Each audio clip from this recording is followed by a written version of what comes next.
There seems to be a lot of confusion about what happens when one country annexes another. So today I'm going to focus on what happens to your citizenship when your country has been annexed by another country. And believe it or not, we have a lot of historical examples about what happens when this happens. And for those of you that want to call this fear mongering, I just want to remind you that fear is the beginning of wisdom. So if you do feel afraid, there could be some hope for you yet. So when one country is annexed by another, the citizens of that country, their citizenship changes significantly. Here's how.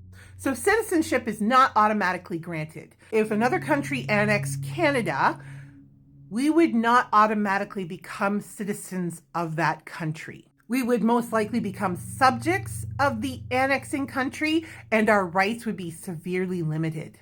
You might want to go check out the Canadian Charter of Rights and Freedoms. One of our great rights that we have is a right to privacy, which would be gone.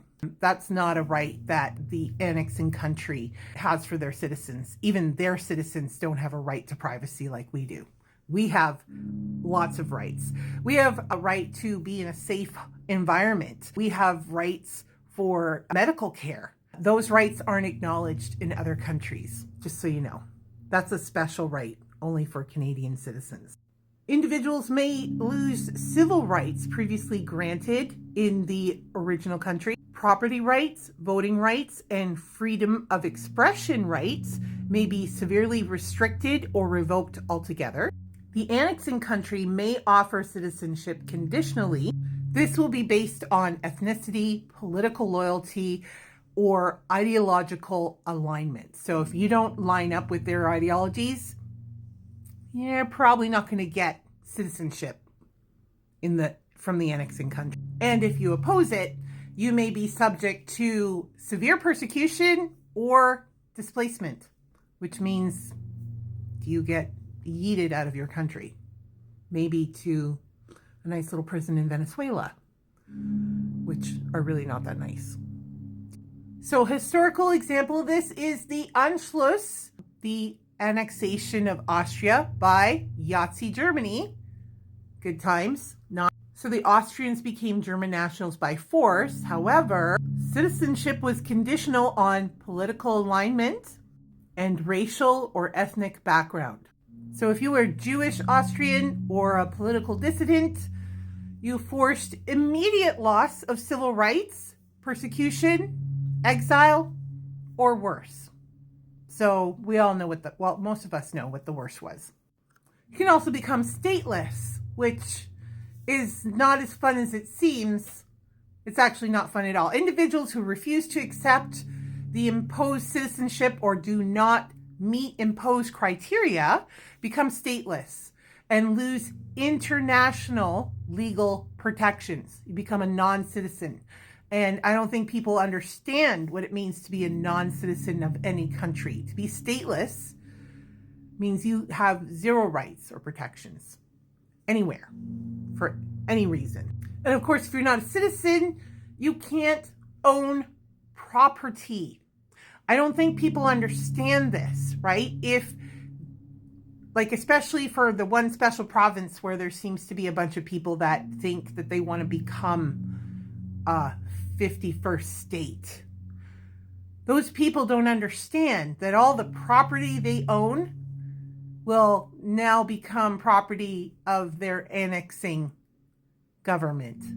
They won't have property. If you lose your citizenship, which you will, when another country annexes another country, you lose your citizenship, and non-citizens can't own property. You lose whatever property titles you had, that's gone. It becomes null and void because your country doesn't exist anymore. That's the part you're not understanding.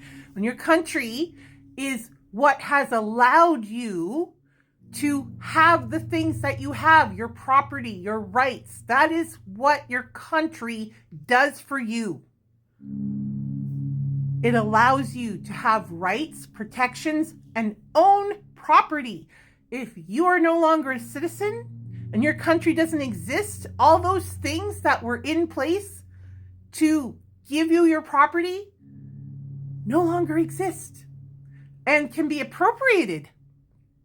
This is what happened to Captain von Trapp and his family.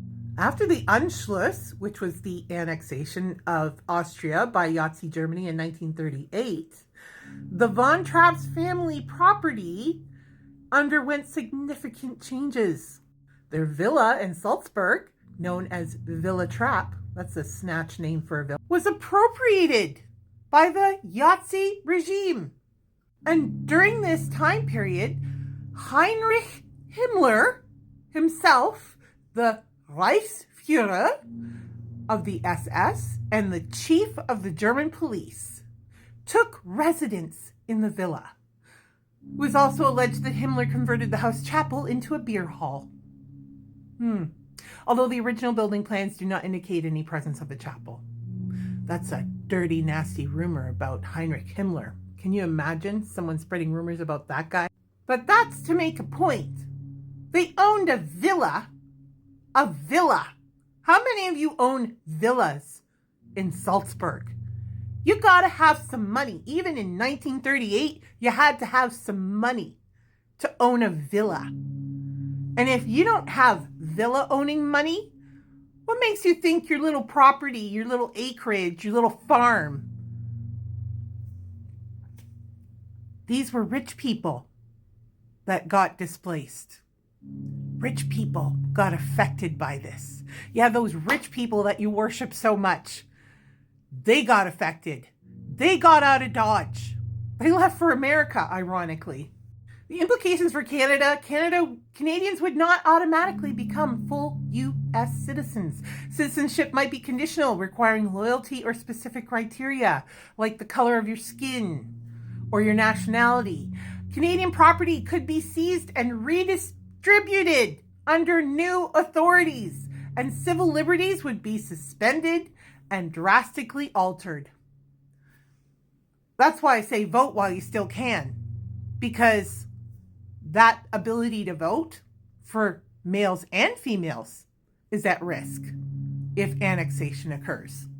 Annexation typically strips citizens of their original citizenship protections, their rights, their property, and even often replacing them with restrictive or conditional statuses imposed by the annexing country. And if you're not paying attention to what's going on, you need to pay attention. This is a serious time in our history, and a lot of people have their heads in the clouds or on their phones. This is history happening in real time. This is not a time to be distracted, people. This is a time to be paying attention.